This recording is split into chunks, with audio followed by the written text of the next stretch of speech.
Hello there. Hello there. Hello there, General Kenobi. Welcome to A Certain Point of View. I am your host, Michael Hoover, along with Curry Morris and Jessica McNair. What's up, y'all? Hey, What man. is up? We are, okay, so first of all, we do have Josh and Drew both coming in just a little bit. They are a little tied up at the moment. So all five of us are all going to be on here for the first time in probably since the one where we were all together, right? In this room that I'm in. Yeah. In person, right? I think you're I think right. so. That was so fun. It really was. That was one of my favorite. Arkansas. Yeah, it was great.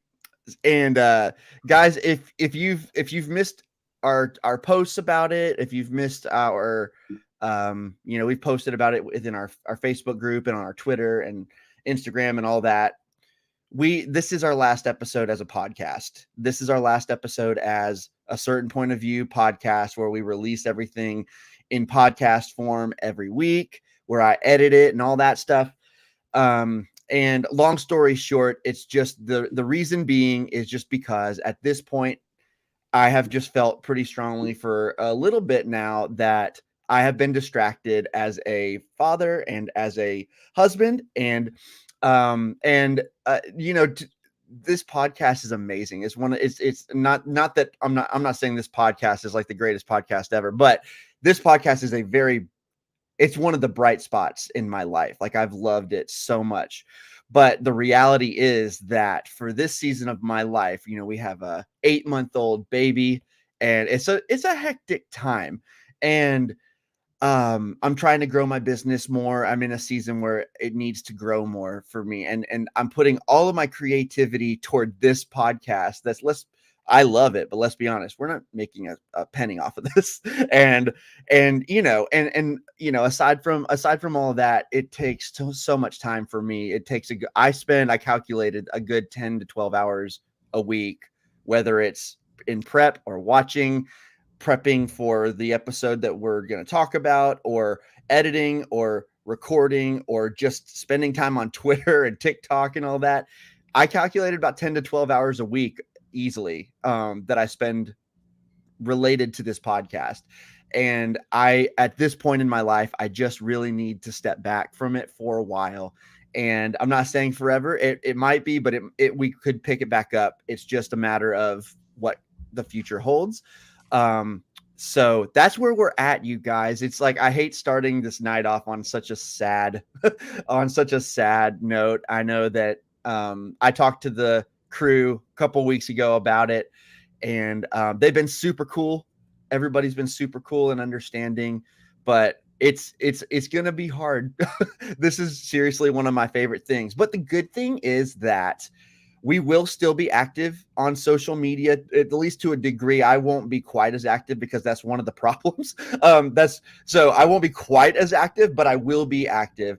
And we will still have the Facebook group open. That's going to be my Star Wars, that's going to be my Star Wars fix. That's I will post thoughts. I will post all sorts of stuff. And we will do live streams every now and then. They just won't get dumped onto the podcast feed and or edited or anything. It's just going to be for a hangout with the community. We're going to do those things every now and then. So I'm excited about those things, to just kind of be a Star Wars fan and not content creator for a while, and just hang out with y'all.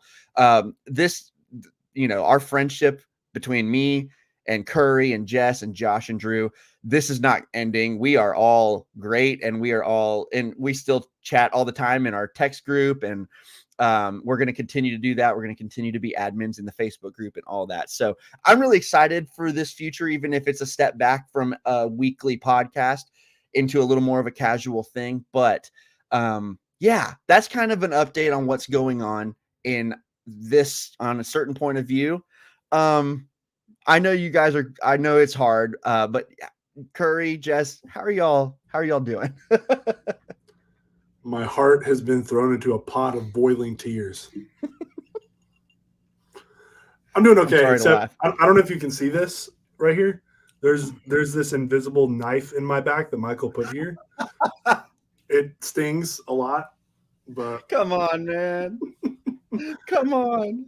No, I've been thinking, ever since we all chatted, like what to say, and I don't know if I have the words yet. I feel like at the end of this, we're going to have another little goodbye moment, but it's been a privilege and an honor. And I basically annoyed Michael into making me an admin and getting me on the podcast. Just by You really didn't annoy me at all. Dude, you grew our Facebook group by like 100 or 200 people. Well, that matters very little now. I'm just kidding. No, I did that. And the reason I did that was because I was passionate about what we do. And I believe in what we do. And that may seem trivial for a Star Wars group, but in the days of toxic fandom and internet outrage and all those ideals I absolutely cannot stand, it's really refreshing to be part of something that was so wholesome and had a positive impact, even in a small way, on the fandom at large. I don't know what to say. And I just really appreciate it. And it's sad to see it go, but I want what's best for all of us too. Michael, do you need to take a second?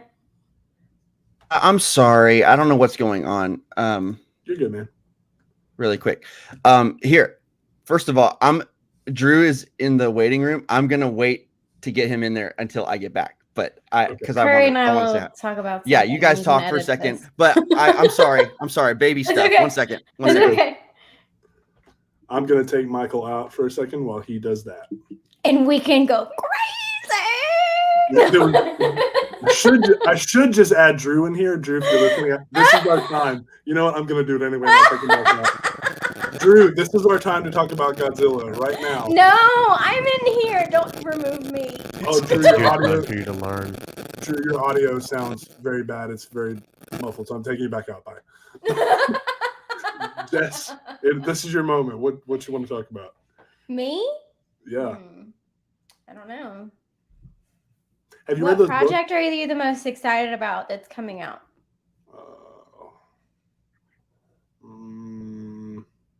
Ahsoka, for sure. Took me a second.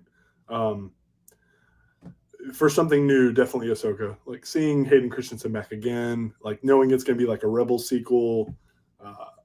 I'm very pumped for where that could go and what could that mean emotionally. How do you feel about people saying that watching Rebels isn't needed to watch Ahsoka? I don't think they know what they're talking about.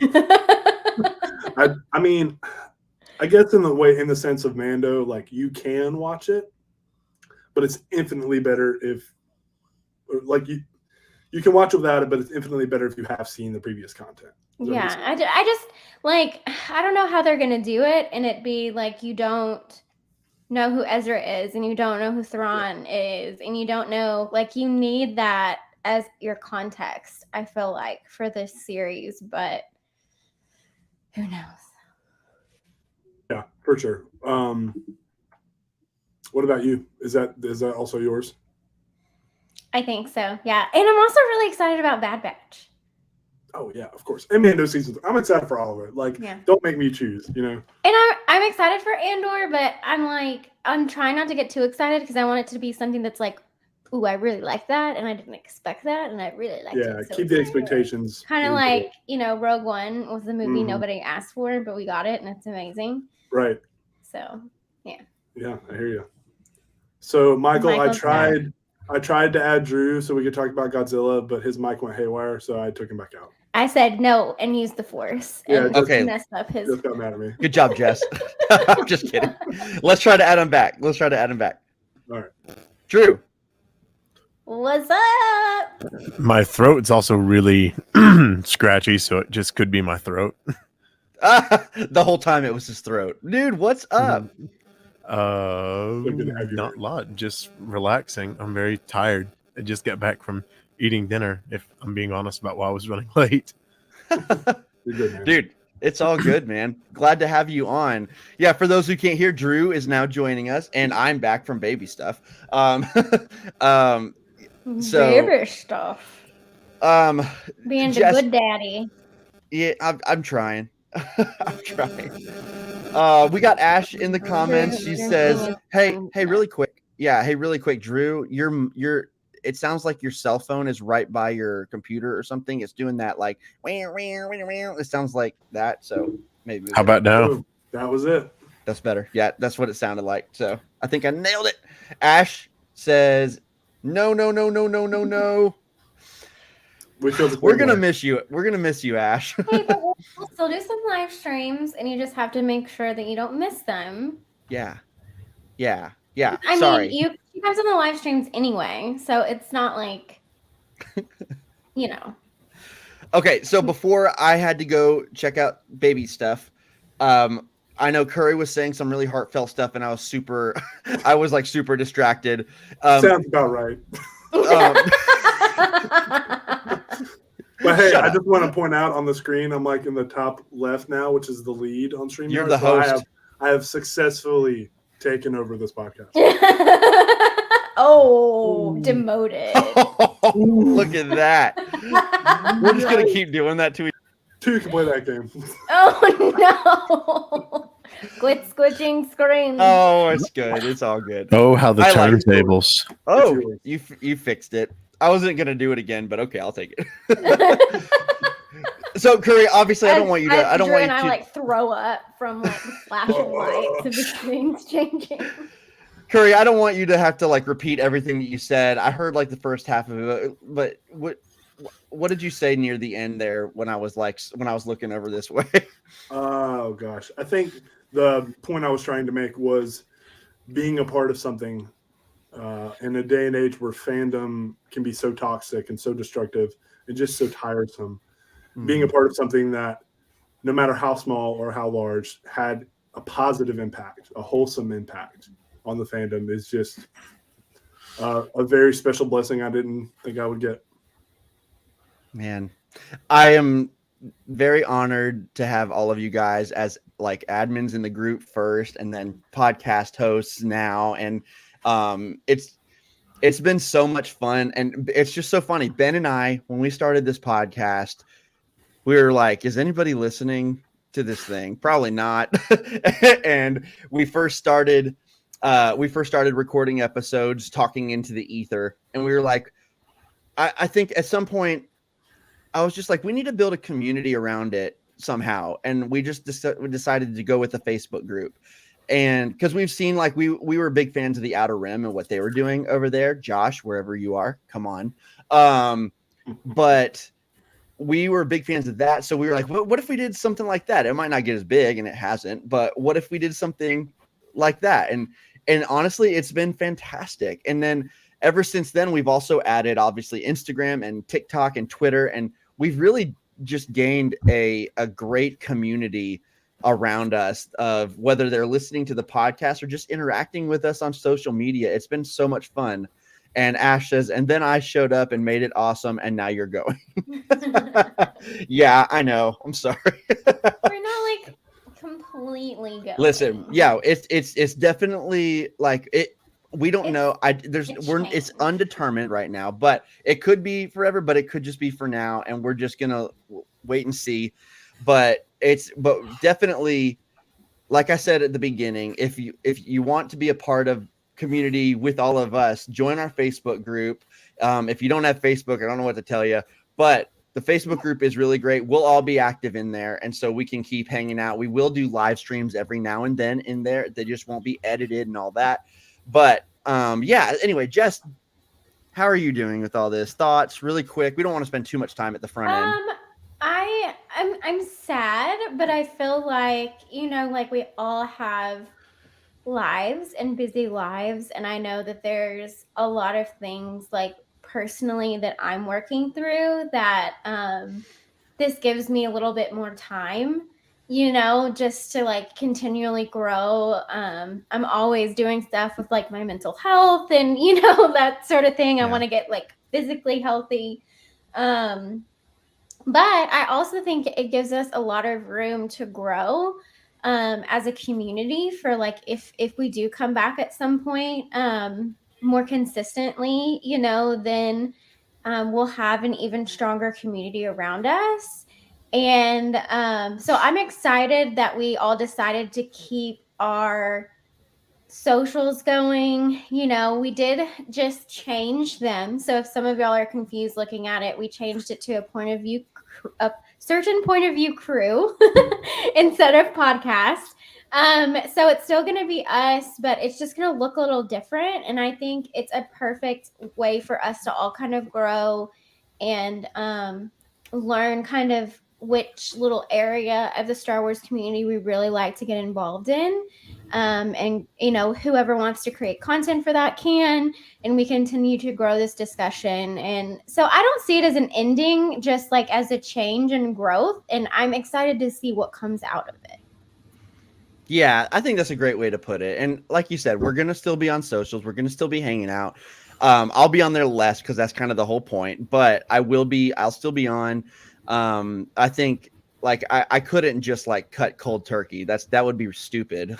And part of the whole reason why this is great is because of the community around it anyway. And so I don't want to say goodbye to the community. I just need to say goodbye to some of the time that, and you're the taking time a put much into needed it. Twitter and editing break. Yes, I needed it. Probably more of the Twitter break than anything, if I'm being totally honest. Drew, dude, okay, so here's the thing. I hate this so much because Drew hasn't been on an episode in a while because he's on the road, he's at work, like working like crazy. He hasn't been able to be on the show in a little while, and now this is the last episode. But I am so glad you're here, dude. How are you doing? Both just in life and just with everything that's going on. Oh, I'm dying with my throat apparently, but I'm great. I mean, I think we had a wonderful conversation about everything. Our group was that 2 weeks ago. I lost track of time. We had a wonderful conversation. I think we were all on board simultaneously with the same thoughts, even without having discussed it together before, really. So that was very refreshing to see, and we all supported it. And I think I've said it like a few times, but we'd all be pretty bad heels if we didn't agree with what was going on and support you in that. Life's good, just staying super busy. So, you know, with business stuff, I won't talk business stuff and work here on the air. Hey, But you should tell them what you do. Good little plug. is it legal to say I'm a male gigolo on the air?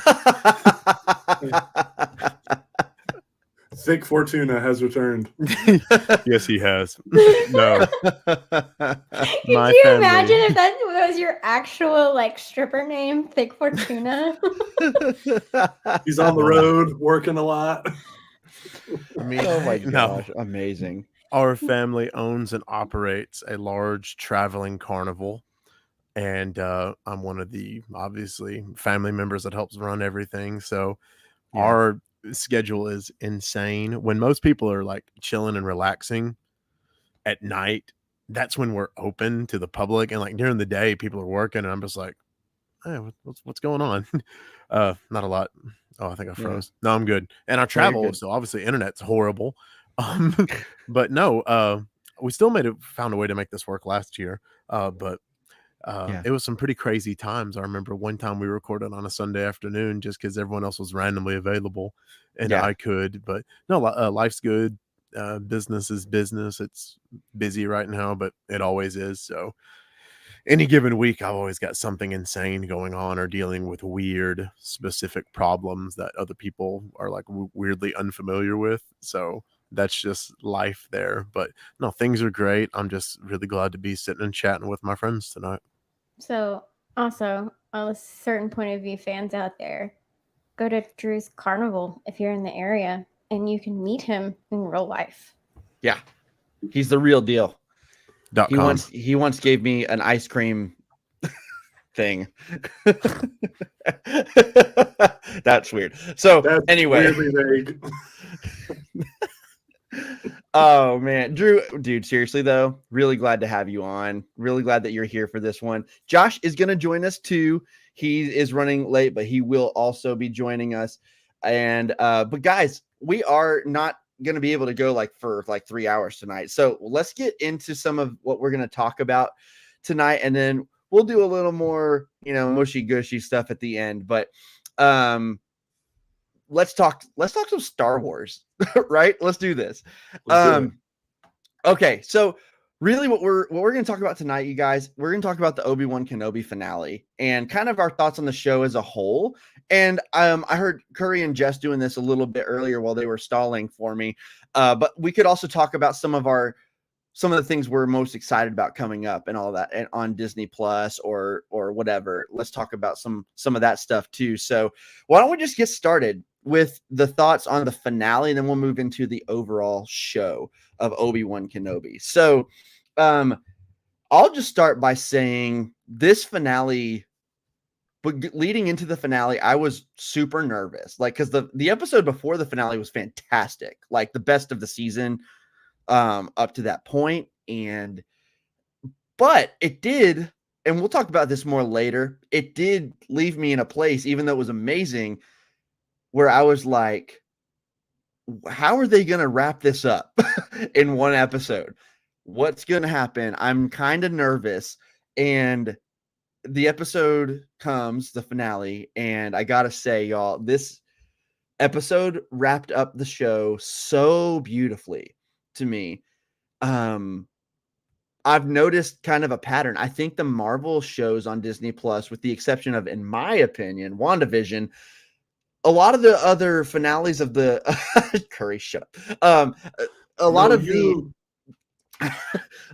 other the MCU shows have really not quite stuck the landing with the finale. And I have thoughts on all of this for later, but I do think that there's something to be said for the Star Wars series so far, whether it's The Mandalorian. Book of Boba Fett wasn't my favorite show, but it had a very good finale. I very much enjoyed it. And now, I mean, the animated series, always great finales. The Bad Batch, I mean, Rebels isn't a Disney Plus show, but Rebels finale is amazing. But also, the Clone Wars season 7 finale was ridiculously incredible. So I think Star Wars in general is just doing great with these finales, and Obi-Wan, add it to the list. Obi-Wan season 1, hopefully the only season in my opinion. Episode 6, the finale, I thought was really great. I really thought it wrapped up everything so beautifully. So just generally, before we get into our general thoughts, Josh, we got Josh Mesker joining us now. What's up, dude? Haha, you're on the bottom. Josh, I can't hear you. Taking one last look at my friends. Josh, I can't hear you. I still can't hear you. Nope. Not it sure wouldn't why. be us if we didn't have technical difficulties. Really quick, while Josh is trying to figure this out. Josh, I still can't hear you. While he's Hello. Ash Oh, there he just is. did There a really There he is. really good point, you guys. I'm calling Michael on this one too. Oh. Ash says, stop talking about finales. This is just Michael getting out of having to do a Rise of Skywalker discussion. I know what you're doing, Blue Elephant. Shots Listen. fired. I'm not going to lie. I've been looking forward to that conversation. I'm really bummed that we're not going to have it. We can have a comeback episode. Yeah. Is like Maybe special. we'll do a Rise of Skywalker stream. We'll do a discussion. I want to have it. I really do. Josh, how's it going, dude? Fine. I just had the wrong microphone selected.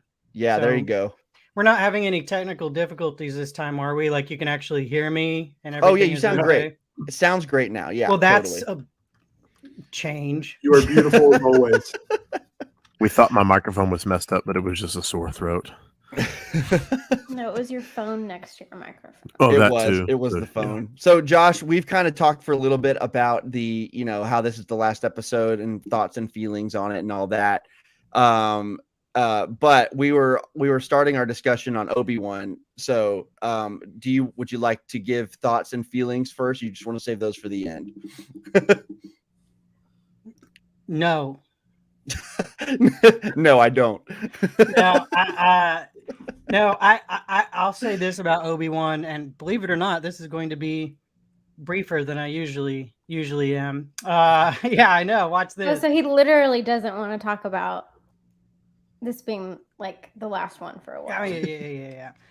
So I think that Obi-Wan ended on a really high note. That final episode, really the last 2 episodes are really strong in spite of some nitpicks, and also I think a pretty legitimate plot hole in the last one. And I don't like throwing the word plot hole around. I think it's way abused and overused, but I actually think there is one in the final episode. All that to be said, the last 2 episodes were just even with those nitpicks, the emotions hit the right way. And I will give a lot more grace when the dramatic beats hit really like they should and bring you into that emotional and psychological experience that the characters are having. And so I think that that it landed really strongly, despite some, I would say even some issues along the way. I think that the rushed schedule to get these shows out is starting to kind of reveal a slight drop in quality on the shows, even compared to like Mandalorian. And that has me a little bit concerned. But the good news is that there was a great thematic through line for Obi-Wan. We saw phenomenal character development, things that I never knew I needed to see that I saw. And I actually think it leads into New Hope pretty strongly. It actually makes A New Hope in some ways even better. And I know that that's heresy to some people. Bring it, dude.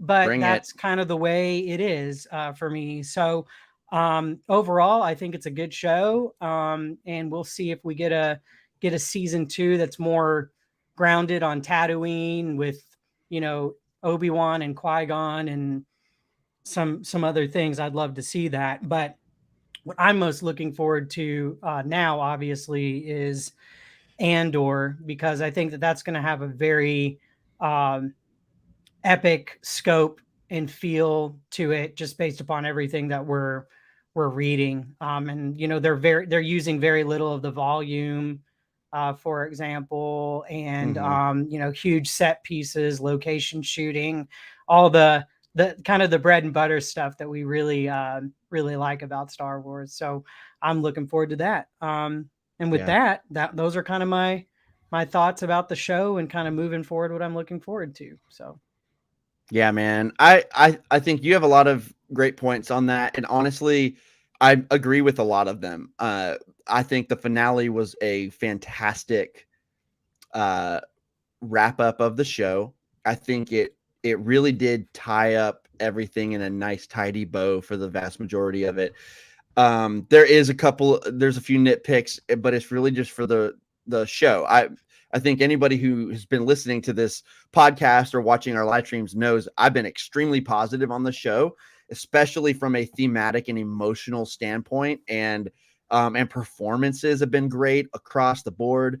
And I think that there's been so many things to take away from this series that have been positive.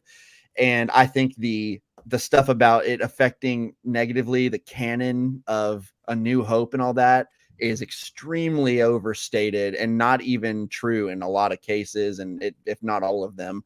And by the way, I did watch, before we came on, I had a few extra minutes. I just watched the part of that Rebels episode, Twin Sons. I just watched the Obi-Wan part of it. And then I watched the beginning of A New Hope, just where Obi-Wan comes in and talks to Luke in his hut. I watched that whole part too, just to kind of like get in the mode of how does this bridge the gap? And it really works. There was only one thing I noticed, and we'll talk about it later. There's only one thing I noticed just in that little bit, but that I don't know about, but it's iffy. It's definitely iffy, but we can talk about that.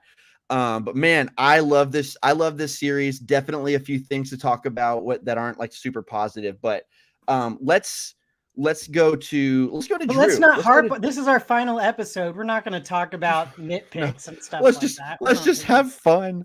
Let's just have fun. Drew, what about you, man? What do you think? What did you think about? You haven't been on the show at all since we started covering Obi-Wan. What do you think of the show in general and the finale? I hate it. No, I'm kidding. I've never You said don't. those words about anything in Star Wars, unless I'm quoting Anakin / Darth Vader. I really enjoyed it overall. There were some things they could have done better. Yeah, there's also some things they could have done a lot worse. Kind of like we'll address the elephant in the room. The Riva storyline, I think was a chief complaint for most people when the show started. I think it ended pretty well. I really came to appreciate the character and how it was being carried out when it was all said and done. Um, Surviving a stab wound of Vader twice was a little strange, and then her going after Luke, and people were like, "Why'd you go after Luke?" Well, it's good because she knew he was close to Obi-Wan. There was something there, so she just went to go cause some problems. There doesn't have to be anything to it other than she wanted to go wreak some havoc. She was feeling extra evil that day. So hey, there we go. We don't have to spend too much time discussing that, people on Twitter. I really enjoyed the show, though. The music didn't get me as much as I thought I would, but I haven't went back and listened to the soundtrack. And every time I go back and listen to it or rewatch the show, that's when the music really pops to me. Natalie Holt, that's her name, right? I know I got Natalie right, but Holt, I might have made that up. It was a very good soundtrack. I did enjoy, but I got to go back and really listen to it for the moments that really pop me, or pop to me. They don't pop me like I'm a balloon. I'm exhausted, guys.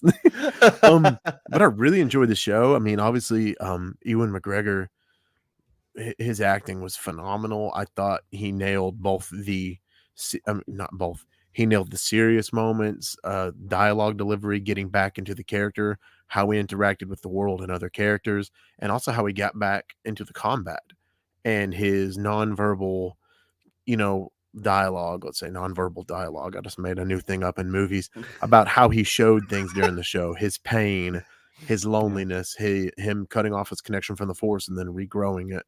The whole time he's trying to communicate with Qui-Gon, which is, by the way, something I predicted how long ago of how the show would end, about how Qui-Gon would be referenced the whole show and never show up until the very end, and I'd still be happy. And I stand by that statement. Even though I wanted a lot more, I was still happy. So if there's a season 2, we don't need it, but if we get it, I hope that's what it's all about. It's just 6 episodes of Qui-Gon and Obi-Wan sitting around, and then maybe every now and then like a door-to-door salesman comes up and they kill him or something. I don't know.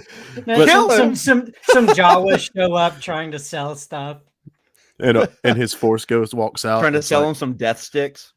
Yeah. And all of a sudden, Qui-Gon's Force Ghost walks up.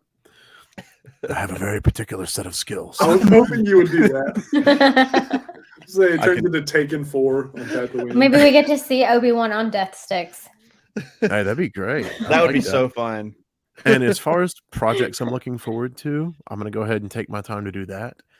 I'm going to be the wild card here and say I'm cautiously optimistic and looking forward to The Acolyte.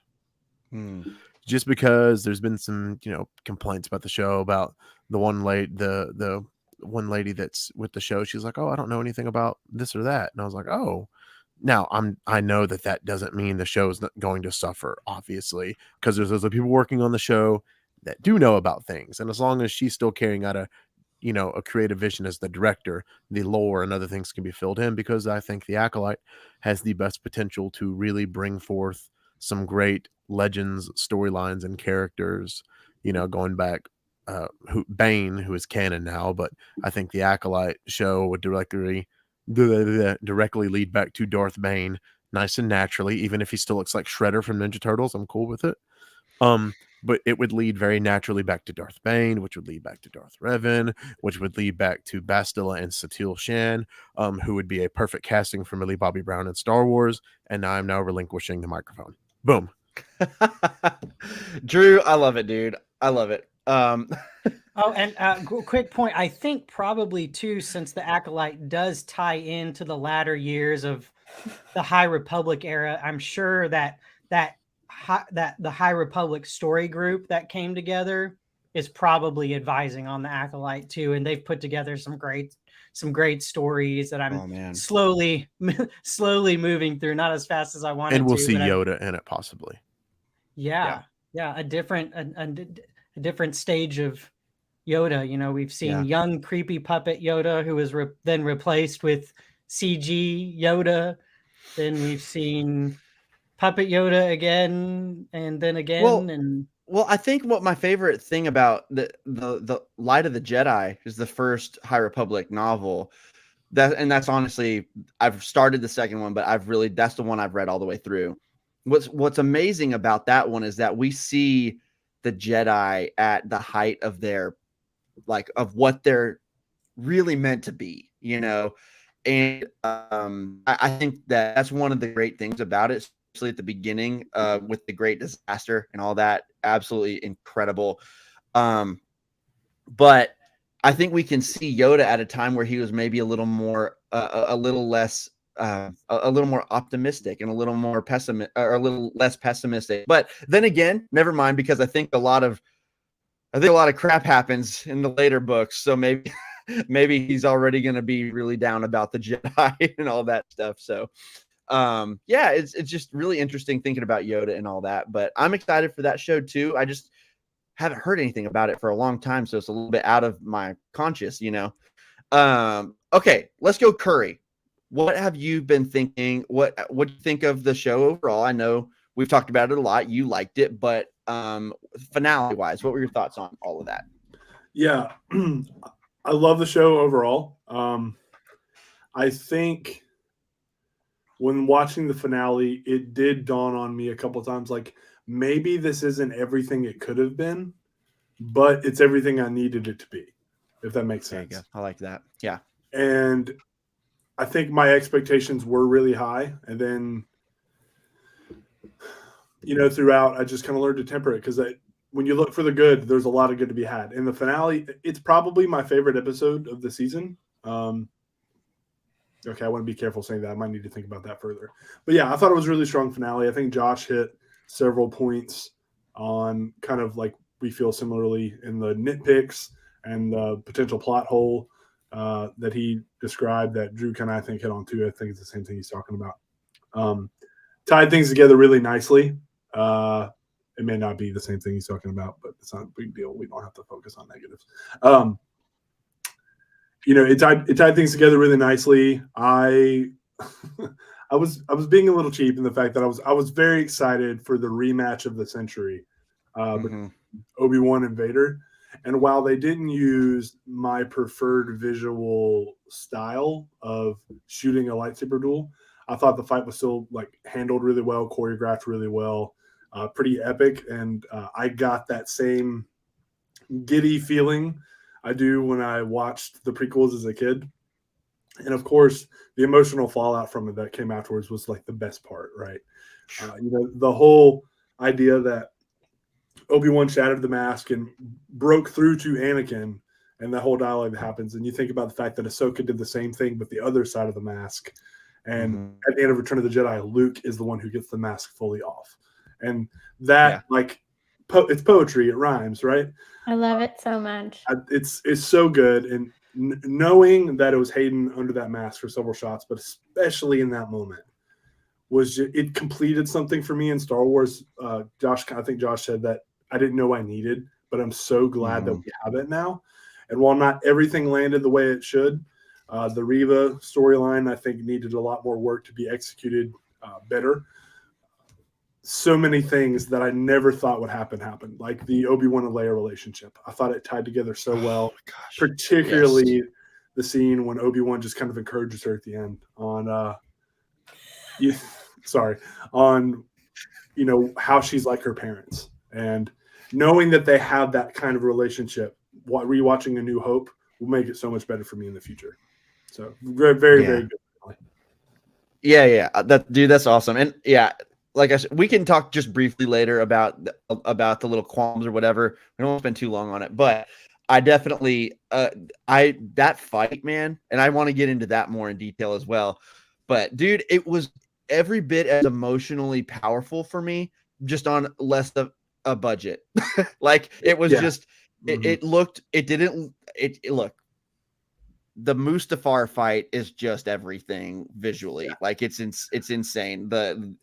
Everything about the world the planet that they're on and the background and all that it's just that was a super high budget Star Wars film, you know, and this had all of, to me, every bit of emotion. It was very emotional, but it definitely was less expensive, and you could tell it certain ways, you know. Definitely I could tell that. But man, it was an amazing, it's one of my favorite Star Wars moments within the past several years, honestly. It was extremely, they did pay off the promise of the rematch of the century. I think it paid off for me personally. But yeah, so Jess, thoughts on the show, thoughts on the finale. We haven't gone to you yet, right? I'm just making sure. I love being last because then I get to like think about what I'm gonna say longer. Because I'm such an indecisive person. I knew that.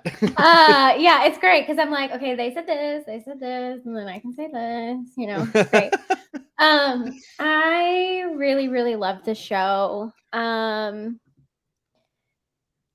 don't like I guess Josh kind of burst my bubble when he said like at one point that it was supposed to be a trilogy, like a movie trilogy.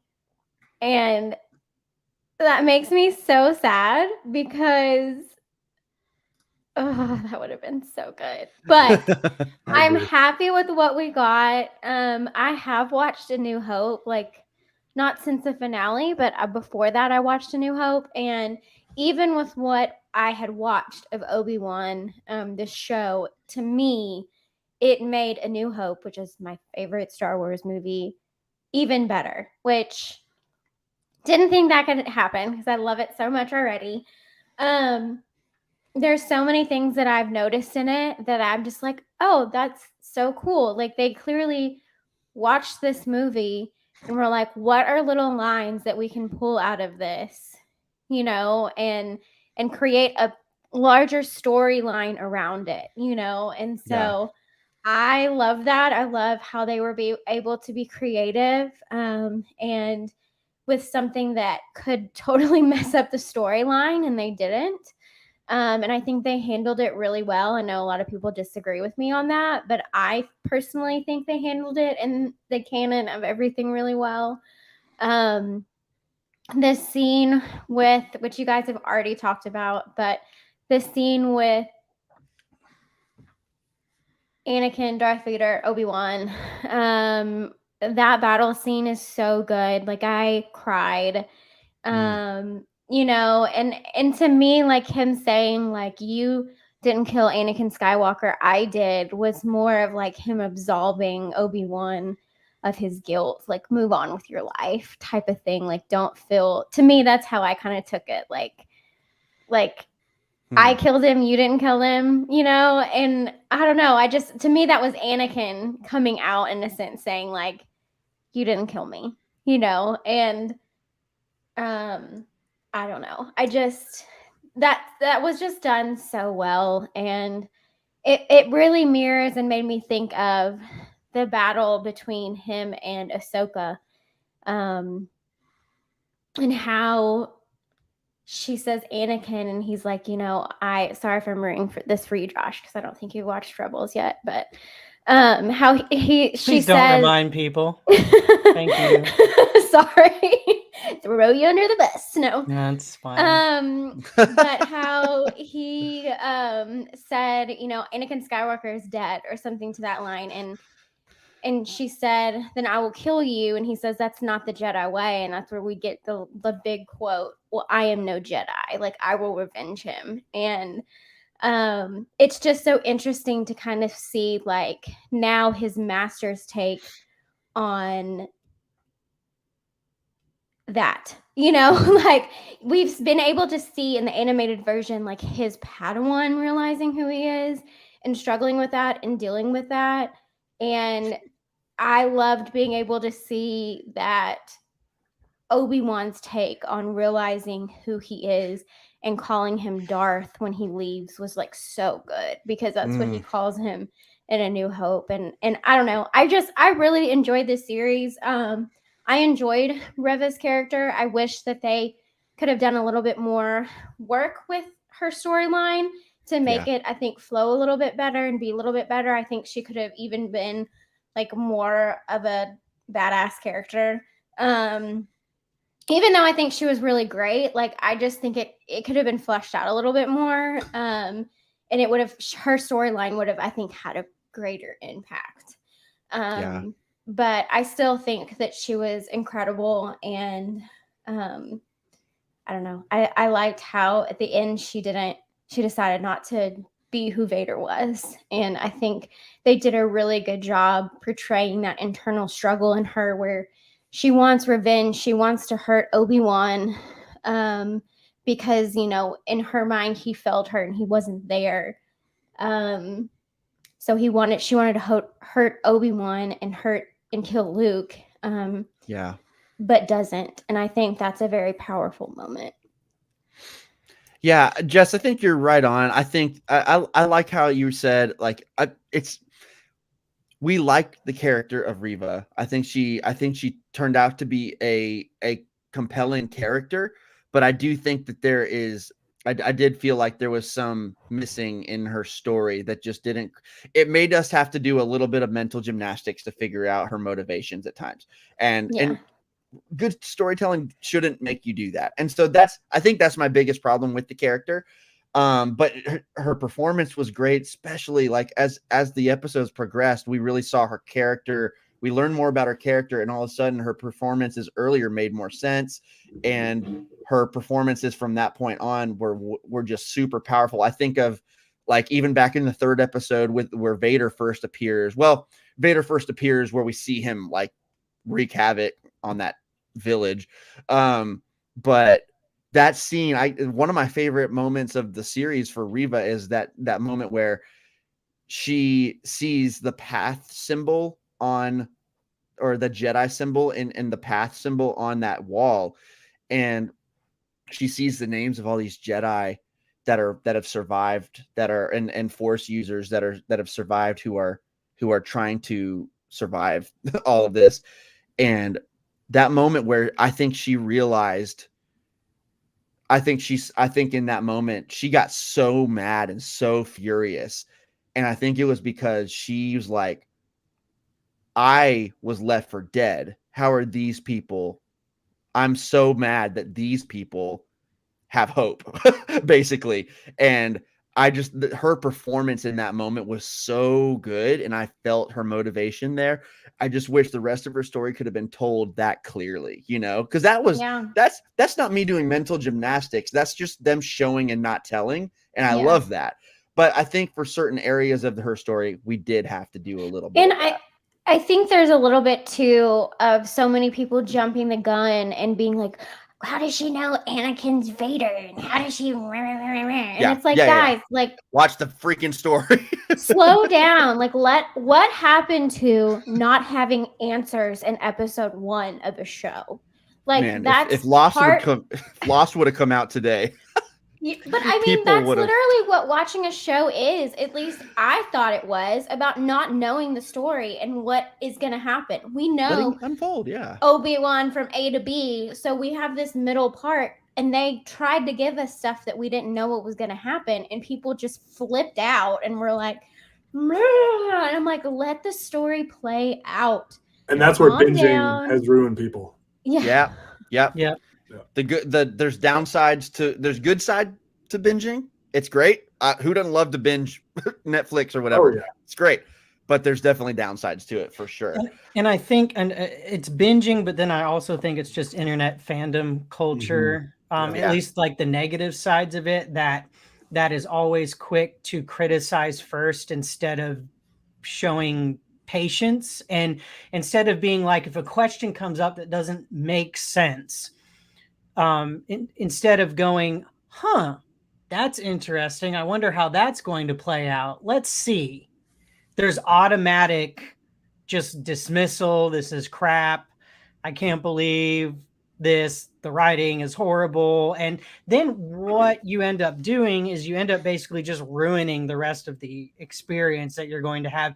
And then by the end, usually look like an idiot too, because most, if not all, of the questions are answered, at least in some way. And so there's nothing really that bothers me more than really this almost new way of watching a story, whether it's a movie that has multiple movie series that has multiple parts, or a TV series where somebody has to know all the answers up front and be spoon fed in order for them to enjoy it, because that's not how stories work. Stories are unfolding mysteries, and that's how they're meant to be taken in. And in fact, it would be terrible writing, and there would be absolutely no tension, no mystery, no intrigue if every single episode was just chock full of exposition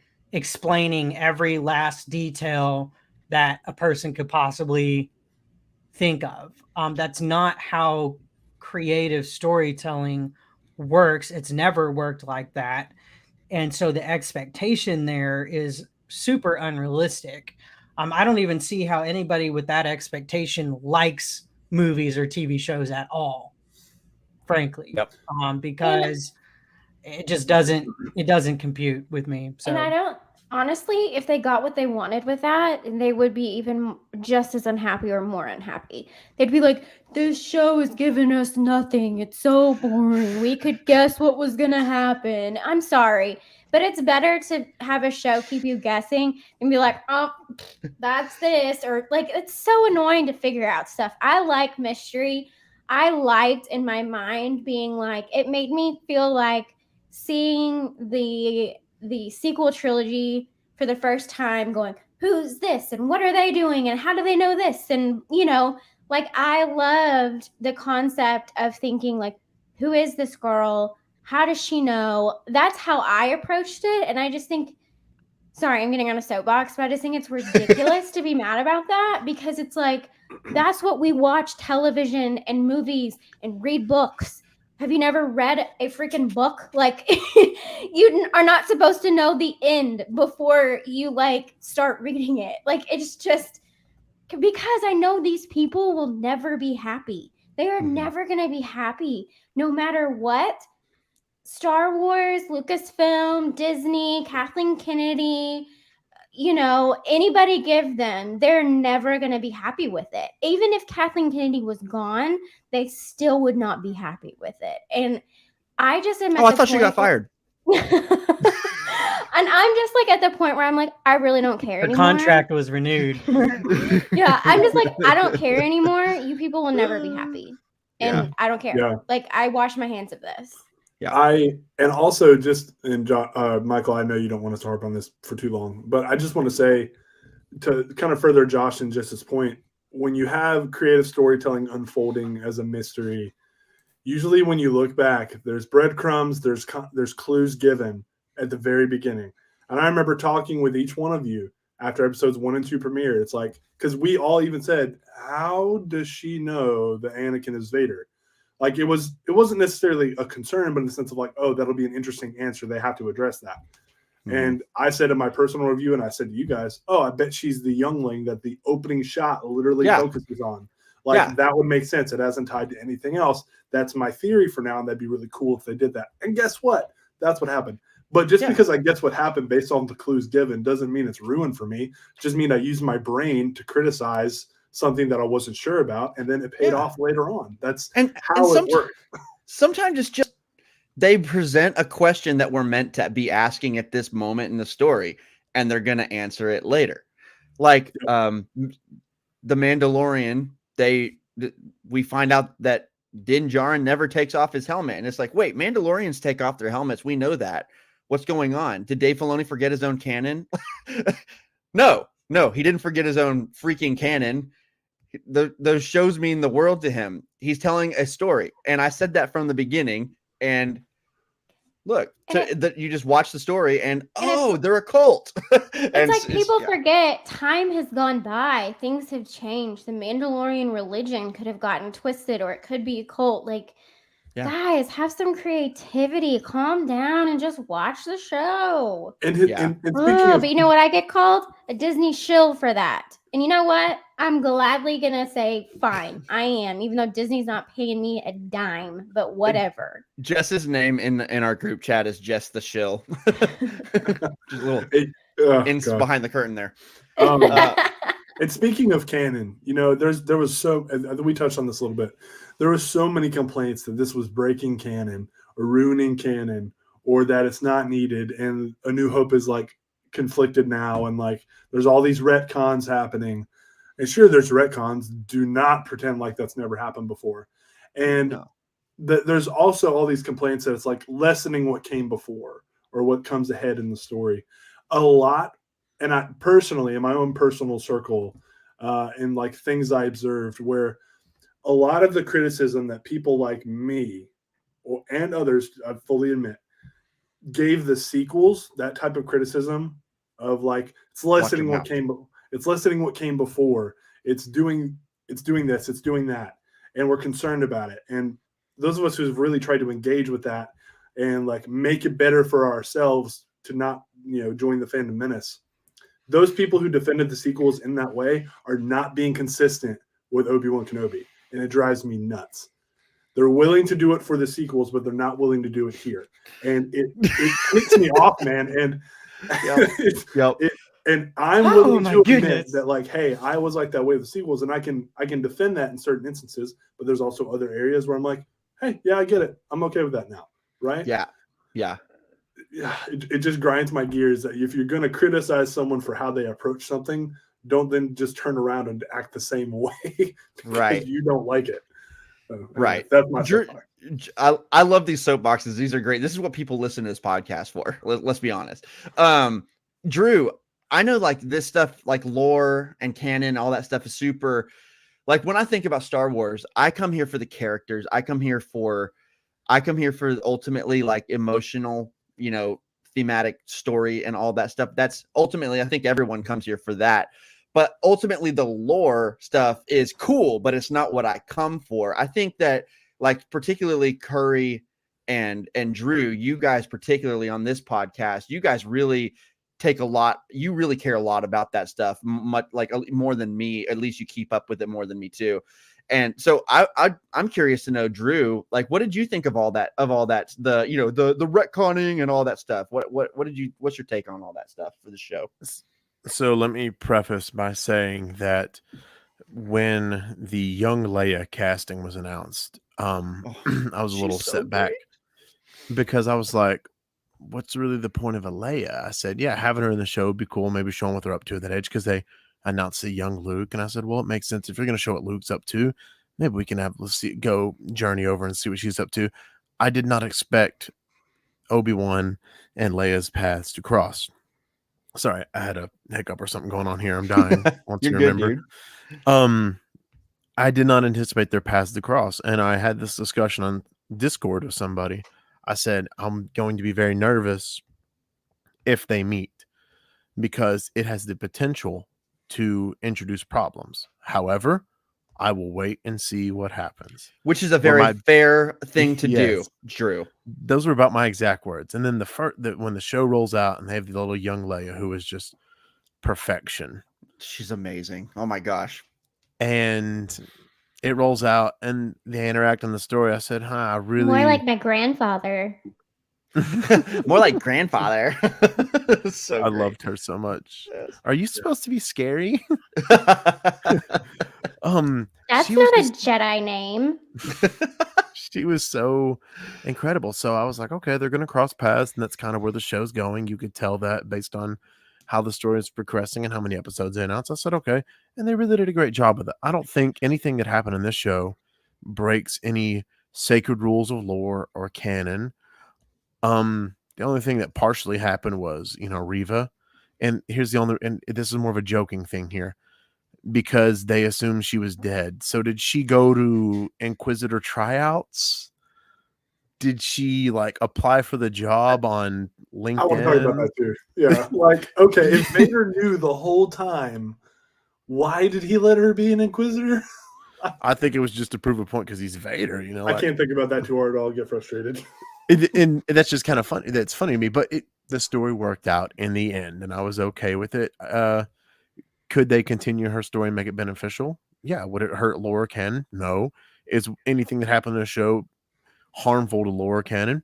I don't think so, because let's say A New Hope happens 10 years after this, and Luke is 8 or 9 at the time. Listen, there's people and crap that happened in 2nd, 3rd grade when I was Luke's age in the show, that if I met some guy when I was like 20 years old, Luke was around, 19 or 20 at the events of A New Hope, and I met a person at 19, like 10 years later, and my mom was like, "Oh, you met him when you were in 3rd grade." I'm not going to remember some old homeless guy in the desert. It's okay for Luke to be unfamiliar with who. Oh, Ben, he lives out past the Dune Sea, right? And by the way, anything. And by the way, like, they meet at the end of this episode, and by the way, they saved the hello there for that moment, and I could not have been more happy, like giddy about it. Yes. But also, I was just watching the beginning of A New Hope where Obi-Wan comes up to Luke and kind of sends off the sand people and all that, and he calls him young Luke right away. So he he already Luke already knows, like, generally who old Ben is. So, like, it's very implied in that they've met in the past. It's very implied, but it's also implied that they're not close, right? Yes. So it totally fits.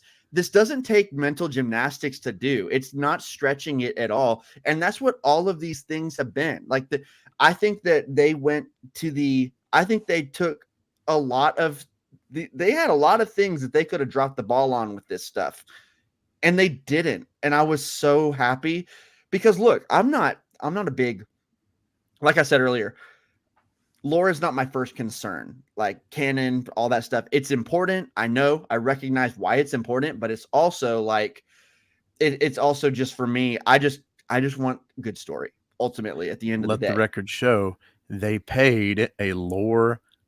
What was Pablo Hidalgo's name in the credits? Was it lore advisor or like lore advisor? Counselor? Yeah, I mean, it is important. It's very important. Absolutely, it's in my top.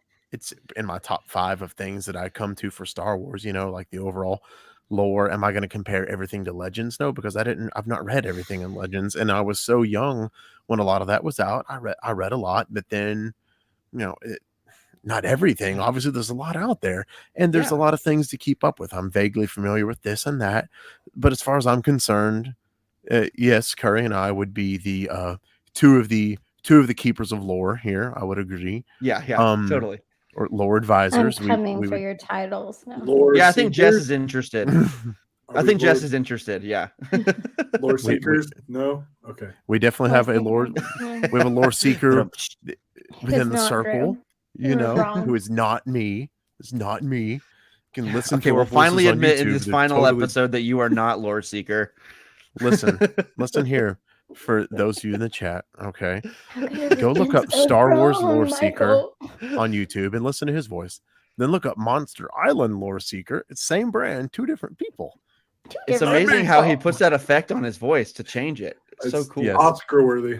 Yes. I mean, I was drama club president here. We can't forget I this. mean, it's not like there's a lot of technology out there to make you sound like someone, but whatever. But hey, really quick. So Drew, to get back to what we were talking about, whenever another thing, what these are doing is really, it just recontextualizes a couple of things. And sometimes that's good. That's not a bad thing. Again, I was watching the beginning of A New Hope where Obi-Wan is telling Luke that Vader betrayed and murdered his father.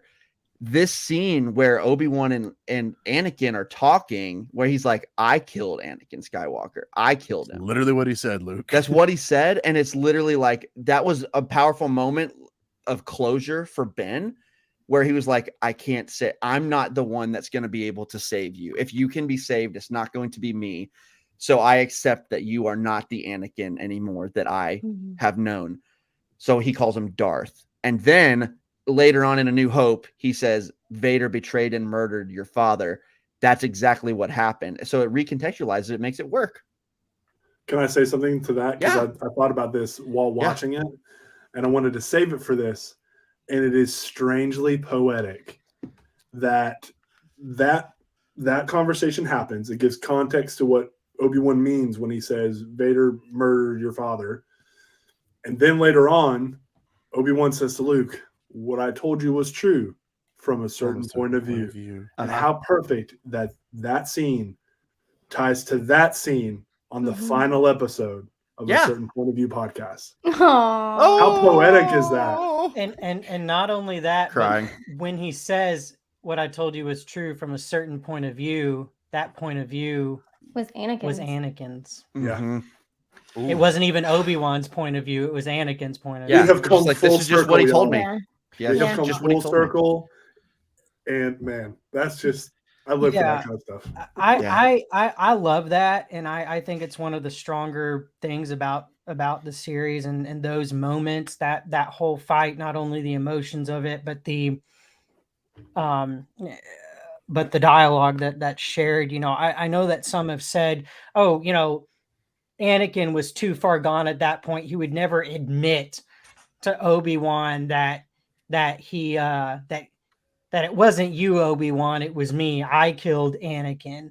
Like, no, because you've got to look at what's going on here, especially the use of the lighting in that scene. Where Obi-Wan is trying desperately to get at him, and the lighting goes from, blue when Anakin is admitting that he's the one who killed Anakin. And then it goes to red when he says, basically, I'm going to kill you now.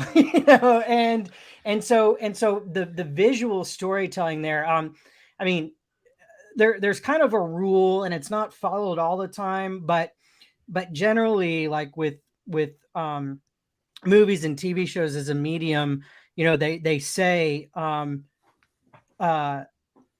show it, don't say it.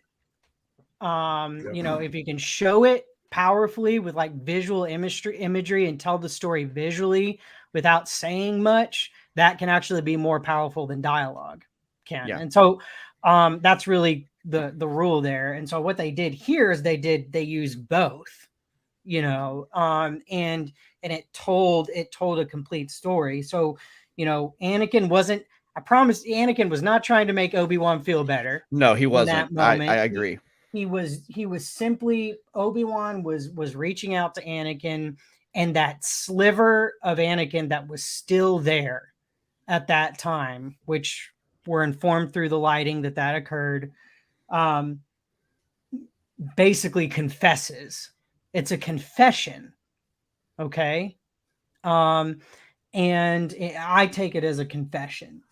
And maybe there was part of Anakin still there that, in that moment, before, the dark overtook him again, that he did care about Obi-Wan. I think that's perfectly acceptable for a character like Anakin and Vader, that are these dual personalities in the same person. Okay. Yeah. And especially since, and I know I haven't seen it, and I hate to bring this up again, I have not seen Rebels, but if Ahsoka can get to him later on, if Ahsoka can get to Vader later on and kind of still draw a little bit of Anakin out, who's to say that Obi-Wan can't do that much earlier? Yeah. That is just, that's inconsistent reasoning and logic, in and of itself. Yeah. And so, I thought it was awesome. And I thought, Drew said it earlier, I loved the journey of Obi-Wan going from just this broken down Jedi who could barely even, stop Leia from falling when she fell from that rooftop. He had to strain so hard, to stop her, which the Obi-Wan that we know wouldn't have had to really strain that much there. He was also nearly killed by a dinosaur with a gun, not 5 the minutes before dinosaur, guys. I knew it would come back to the best character in the show. Here's the problem, Josh. They neutered Obi-Wan's character. Can you believe that they would? Yeah. Well, we don't even Kenobi. Have to. Some arguments you just dismiss out of hand because they're stupid. So that's all we really have to do is just say it's dumb and move on. Nope. Moving on. So but then towards the end, where Obi-Wan has more confidence and he's in this really amazing battle with and he does Vader, the thing, and he does the thing, and then he's throwing rocks, which I thought was really cool. He literally threw high ground at him. I mean, yeah, he did. I mean, I thought that was really cool, and I'm really like, and Curry knows this, and some of you guys know this too. Like, I'm really like slightly picky with how, in a different way than others, about how like force powers are used. And everything like that, and but it just made total sense for like the climax of basically Obi-Wan's rebirth to be that way and to show that kind of power again. I just thought it made total sense for his journey to do that. The only thing that would have made that scene even better for me, and I'm not complaining whatsoever, but only thing that would have made that scene even better for me is when Obi-Wan was buried under the rubble and Vader thought he left him for dead, that's when he hears Qui-Gon's voice. Qui-Gon's voice calls out and gives him strength to climb out of that pit, essentially, because that's really what, thematically, I think symbolically, like Obi-Wan was in a pit. He was buried by Vader, and I just, the man that would have just put that scene over the top I disagree. I'm with Jess. Okay, I've come around on this a little bit. Wanted him to come out of that himself, and that was his barrier to reaching Qui-Gon, was his grief and his guilt, and everything that was bearing him down was why he couldn't hear him. Think about the flashbacks he was hearing. But it's also a good thought. I'm not saying it's a bad thought. The flashbacks that he was hearing were like literally he's being buried by his past. Like it's pretty on the nose, but it's also super powerful. And then it's like the thing that pulls him out. The thing that pulls him out is thinking about Leia and thinking about the kind of the purpose that he now has, and he looks forward instead of back at his past, and that actually like is redeeming for him. And now that he's come out of that himself, I like what Jess said. Now that he's come out of that himself, Qui-Gon can actually reach him at a time when he thinks it's best to reach him, and that's how I kind of took that. Now, I'm not gonna lie, and I just, if I could make a just quick point, interject there. I'm very flexible in that regard too, because I mean everything about when a Force ghost does and doesn't appear is just like super all random. Over the freaking map. Okay, and they appear. The only thing I can ever conclude is they appear when they feel like they're going to be the most useful to whoever needs their help. And so I can accept that Qui-Gon appeared when he felt like revealing himself to Obi-Wan again was the best time to do that. I can accept that.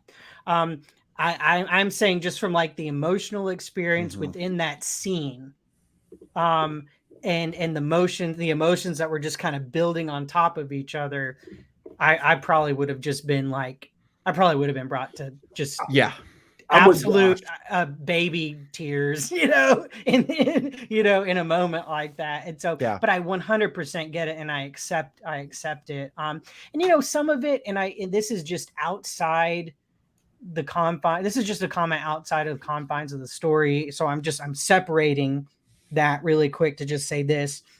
Some of it, and it's a separate thing, is just that I wanted to see Qui-Gon a bit more. And dude, I get it. Me too. But I can separate that from like the story. Right? That desire. I think that was also the choice of Liam Neeson, and he didn't really want to be in the show. So if that holds up anything for a second season, it's going to be him. And because he's even said in interviews, the only reason why I did it was because I respect Lucas, and I didn't want them to cast somebody else. Yeah. Right. Yeah, and that makes sense too. Josh, I honestly, when the episode first happened, you and I were right on the same page here. And honestly, I could have used it really where I would have preferred for it to happen. If I could choose anywhere to put it in the show, it would have been, there was this moment in episode 4 where he's in the back of the tank and he's having these flashbacks of like, he's having these flashes. You can see, we see Vader is flashing back and forth between Vader and Obi-Wan. Obi-Wan is in this moment of despair after he just got burned by Vader and all that stuff. And I wanted the turning point for him to be, I wanted the turning point to be Qui-Gon. I wanted Qui-Gon encouraging him to be the turning point. And I wanted to sit in that transition. So if there's a pacing issue I have with the show, even though I can see things happening through whether it's the action or whether it's story happening in the episode, if there's anything pacing wise that I'll criticize about the show, it's Obi-Wan's turn from absolute like devastation to I have to save Leia happened so freaking fast. And that episode was so short. It was like 32 minutes long. It's like, man, give us another 15 minutes in that episode. And that would have been, oh my gosh, so powerful. But I think that if I could pick a place, that's where I would have preferred it, I think. But ultimately, I like the idea that, because Josh, you're right, dude, we've seen Force Ghosts come in at all kinds of different places, and the character didn't necessarily need to be like having defeated their trauma. Like Yoda came to Luke in The Last Jedi to help him get past the trauma. And so, Jess, I see you. But I think that ultimately, I like what you said, Josh. Ultimately, it's almost like Force Ghosts come when they feel that they will do the most good for the person that they care about. And ultimately, Qui-Gon chose that for Obi-Wan specifically, he needs to get past this stuff first because that's going to be best for him. I like that idea a lot. And someone says, who is it? It's Jack. It's Jack. Jack says, The Last Jedi, drink. So great. Jess, I know you have thoughts. Go for it. I'm so sorry. I know we're running out of time. I'm going to say this really quick. 2 things. One, oh my gosh, Josh, your theories about Force Ghosts made me think about, and I know someday we'll have this discussion, but the Rise of Skywalker and how I was frustrated that it wasn't Anakin that came to Kylo in that moment, but it was his memory of Han. But what if it wasn't his memory of Han? And what if it was Leia using the Force in looking like his father to help him move past and move on? I think it was. That's beautiful. I love that.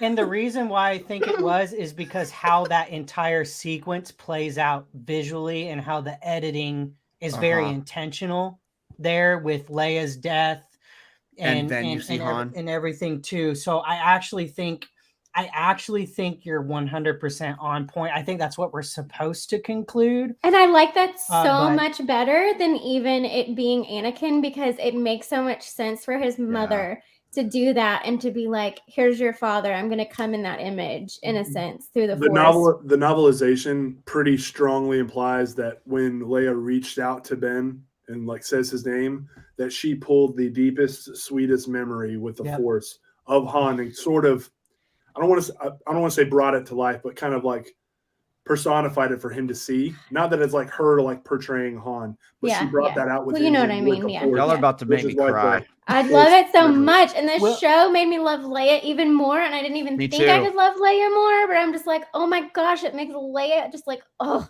It does. And I've not finished the Rise of Skywalker novelization yet. I'm moving through it a lot quicker now because and the audiobook is spectacular. And for those who have, and we don't have to get, again, we won't get on this, for those who have criticisms of the movie, the novel is very helpful. It truly is very helpful. And I'm, like I said, I haven't finished it yet, but I've really liked it so far. And on that note, I think the next book that I'm going to read or probably listen to, because I'm at my desk a lot during the day, once I finish listening to The Rise of Skywalker, I'm going to get the audiobook for Shadow of the Sith. Yeah, me because too. that's yet another tie-in to, to the sequel trilogy. And I've heard nothing but good reviews about that, and how even in some ways once you watch the sequel trilogy again, you can't watch it the same way, even after you read or listen to Shadow of the Sith. And so I'm like really looking forward to that book, and then can't wait to listen to it. So I just have one last thing. I had two things. My one last thing is, whenever you guys rewatch A New Hope, and I might have said this on here before, but pay attention to Vader when they say that the princess has escaped her capture, and he goes, Obi-Wan is here. And I love that because he knows that he has rescued her before. I have to think about that. I have to think about that. Yeah. It worked for me. Yeah. I remember you've said that before, I think, and I need to really think about that. But that's really cool. There's one line, there's one thing I didn't get to say earlier that I would be remiss if we ended this podcast and then I did not say. I heard we were talking about the Vader Obi-Wan like dialogue scene after the fight, and people saying like, "Oh, this is Vader being out of character," blah blah blah. A key characteristic of Vader, to understand Vader, is that Vader hates nothing. He hates nothing more than himself. That is consistent across Star Wars Legends, Star Wars films, Star Wars TV, anywhere. Literally, it has been said in a comic before, and for that to come out in that way, well, I thought was beautiful. So I just wanted to say that. They portrayed Vader in such a great way in the show. And last episode we had Aaron Sky Guy on, and it was really fun, really great episode. Aaron said one of the things that he loved the most about the show and the way they portrayed Vader is that he said that he feels like for so long, so many people always just separate Vader and Anakin as two separate people, but there's so much of Anakin and Vader that they are the same person a lot. And this show really made you feel that those two are one and the same. Will you feel Anakin in that suit this entire series? And I think it was just brilliant. I love the way they handled Vader in every way. Curry, let me ask you. Oh, Josh, go ahead really quick. Oh, I was just going to say too, again, even after all the death and destruction that Vader caused, and I know there's even more in the comic run, which I'd love to get to, because I've heard nothing but amazing things about the Vader comics that are canon. I've heard phenomenal things. They're very good about those comics, and I love reading comic books. So that may be the next next comic run I get. I get really caught up with Batman comics, just as a side note. So that's just the way I am. Go Batman. But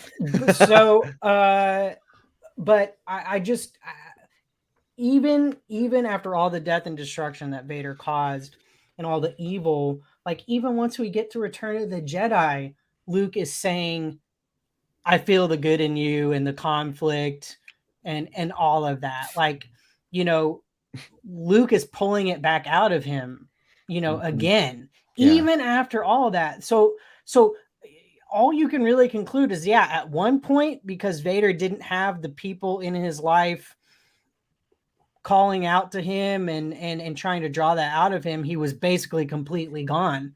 But once Luke showed up on the scene, his own son, and started work, and some Anakin started, seeping back out again. And that's what needs to be understood about, about, I think, the character, of Vader. And at its core, Star Wars is a story of redemption anyway. But that's for another, maybe a special edition discussion. Story for another time. Yeah. It's like this is the last time. So Curry, I have a question for you. I know you have to go. Guys, do we feel like we have talked? I have several things we haven't discussed yet that I would like to talk about. Are you guys good on time? Like, I know Curry has to go, but Josh, Drew, Jess, how are y'all doing on time? I have a few minutes to spare.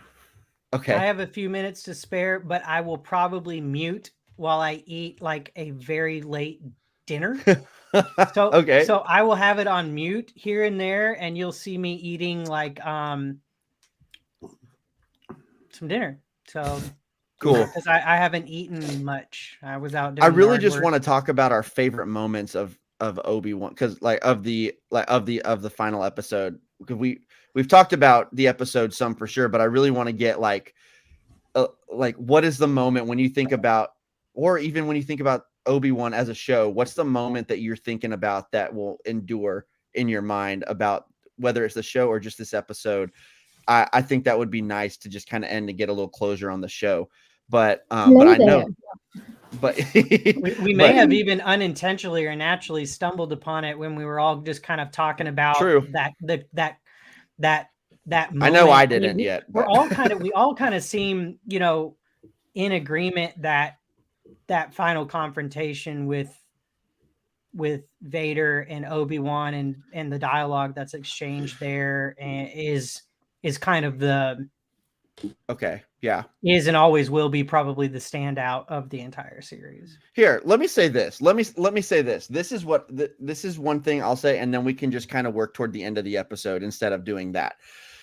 I just want to say this one thought. I think for me, the most powerful moment of this episode that I will always remember, and this is, I haven't mentioned it tonight yet. That last conversation between Obi-Wan and Leia on Alderaan.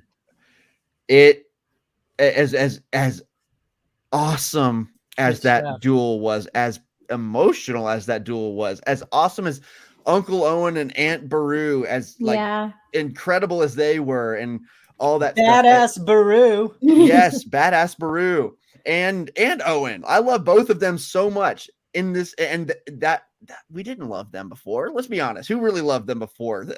I mean, they were kind of cranky, especially Owen. But this moment, they're burning skeletons. Oh no, Luke gets to get away. Yay! Now we know they went out fighting. Yeah, hey, there you go. They survived. By the way, really quick, Scott Begley says, "Hey nerds, what's up, dude? It's good to see you." Those were dead stormtroopers, and they flew the coop to be empty nesters. That's right. That's what happened. That's retconning. That's retconning right there. Now, this moment between Obi-Wan and Leia was absolutely beautiful, and for me, it was when he started talking about when he said the words Princess Leia Organa. He said her full name, and the way he said it, I immediately was like, huh? Like automatically it started. I was like, okay, here come the waterworks. It's gonna happen, and it did. When he started talking about the attributes of Padme, and then the attributes of Anakin, and how she has all of those, and that they're gifts from them. And by the way, also, I think the end of that conversation, he says, "I wish I could tell you more." And she says, she looks at her parents and smiles. She looks at Bail and Brea and she smiles and she says, "It's okay." And because, as if to say, I have my family. I am an Organa. Which comes full circle, because at the beginning of the series, she says, "I'm not even a real Organa." And so she's like accepted this and accepted where she's going forward. It was just such a beautiful moment. And Obi-Wan in that moment, Ewan McGregor's performance was just absolutely incredible. And I hate the idea of not bringing this moment up in this final episode, where this moment, if I think of all the incredible moments of the show, this is the one that I think about that stood out the most to me. And it's just that, like I said, that's the kind of moment that gets me the most in Star Wars anyway.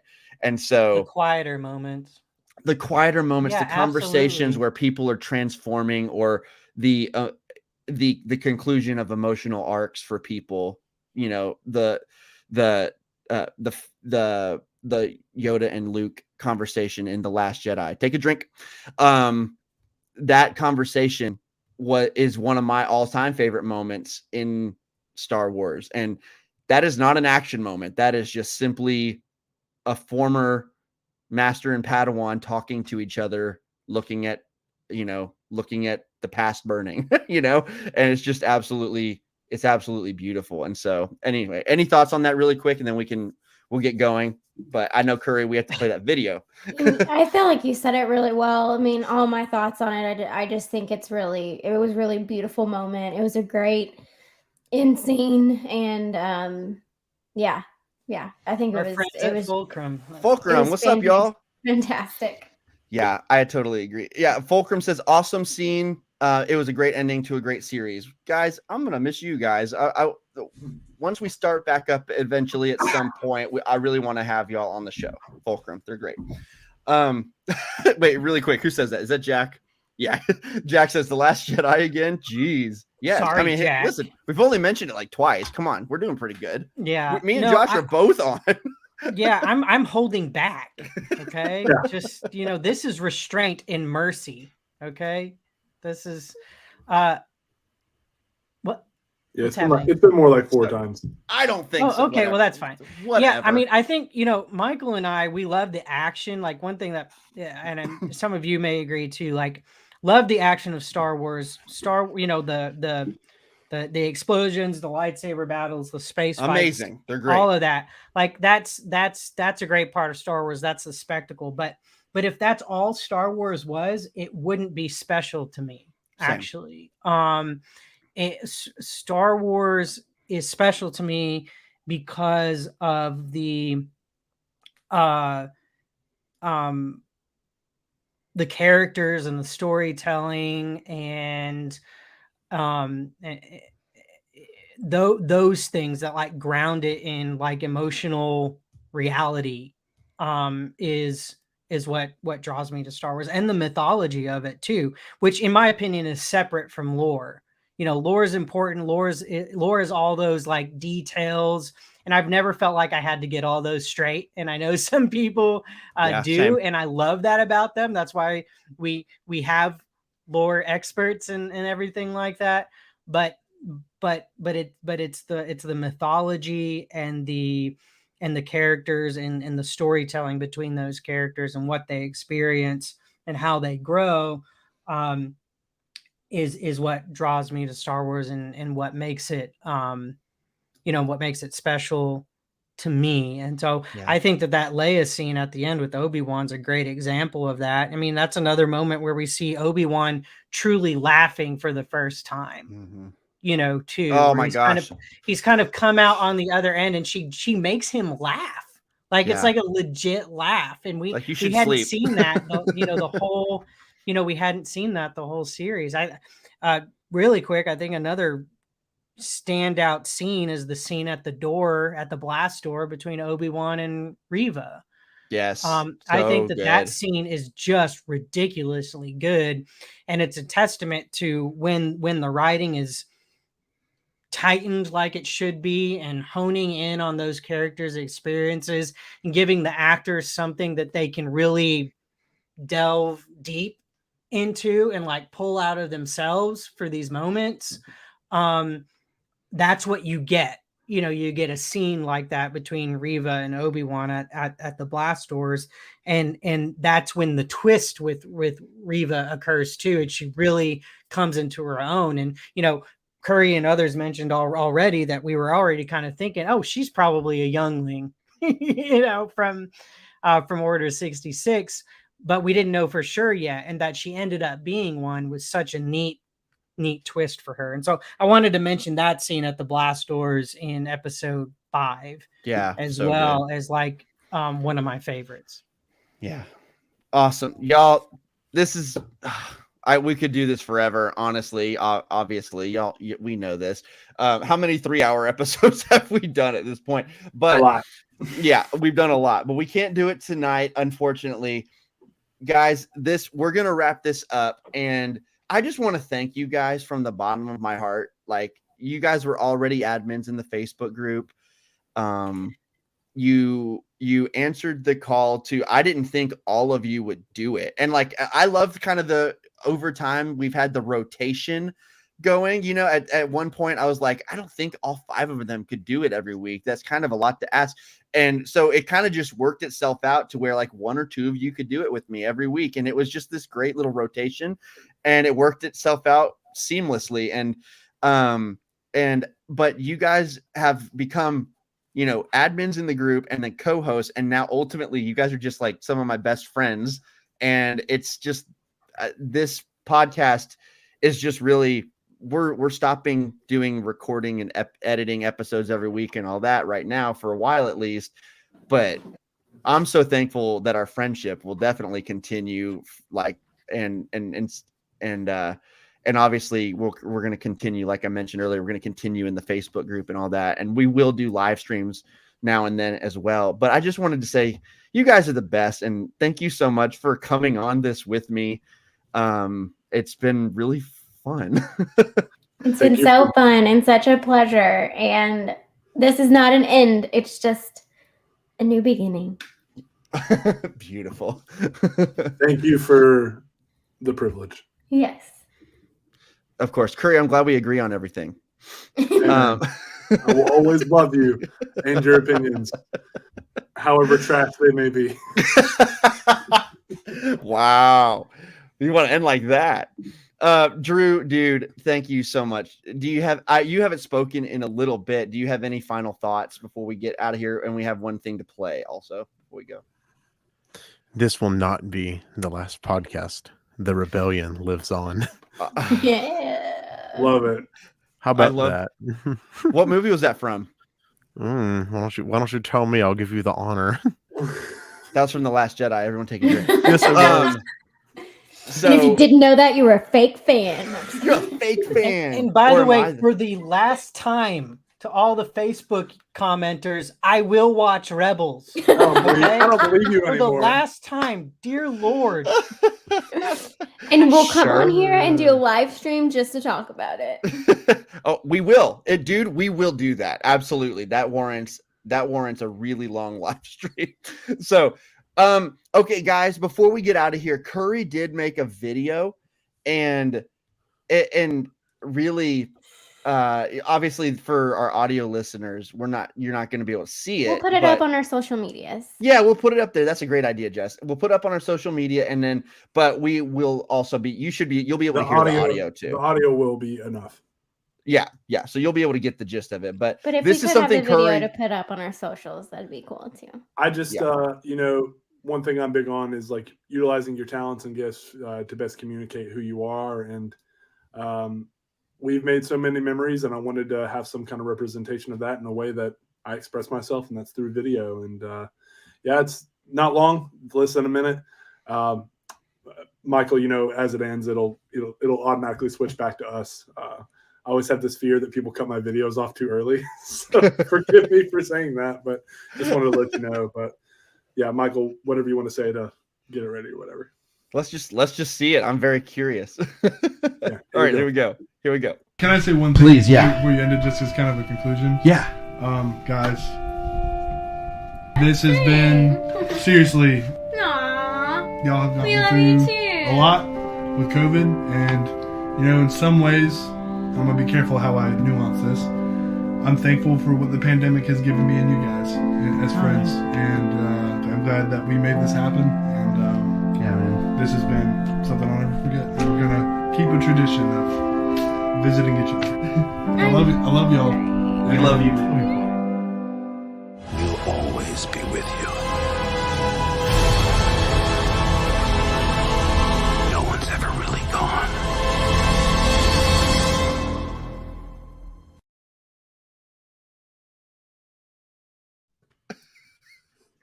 Nice.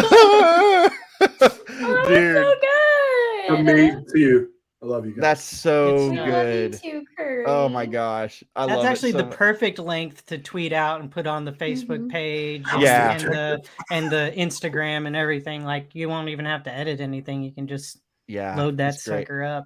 And for audio listeners, that was, you know, for the visuals there, it was just a bunch of photos from each of our episodes that we had with different guests and all that. That was just Curry, thank you so much. And then the audio is from our in-person episode, which is one The of our only favorites. one, the only in-person one. And I episode. sound Yeah. like a chipmunk. I'm like,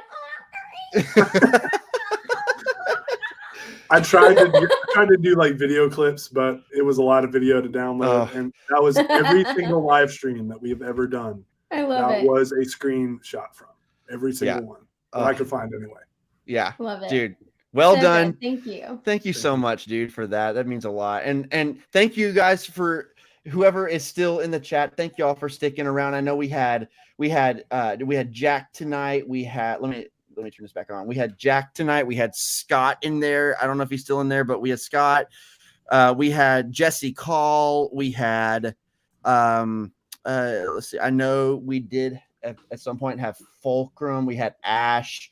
We had Drew in there also, even though he's also on the episode. Thank you guys so much. So many of y'all have been in here every week with us doing this. And again, we will do live streams and we will be in the Facebook group and all that. So listeners, if you want to continue to hang out with us, come to the Facebook group. We will be active there. And we will also be active on our other social media platforms as well. So, and those will be posted down below. Guys, time to say goodbye. Love you guys so much. Thank you for everything. And until next time, may the force be with you always. Bye.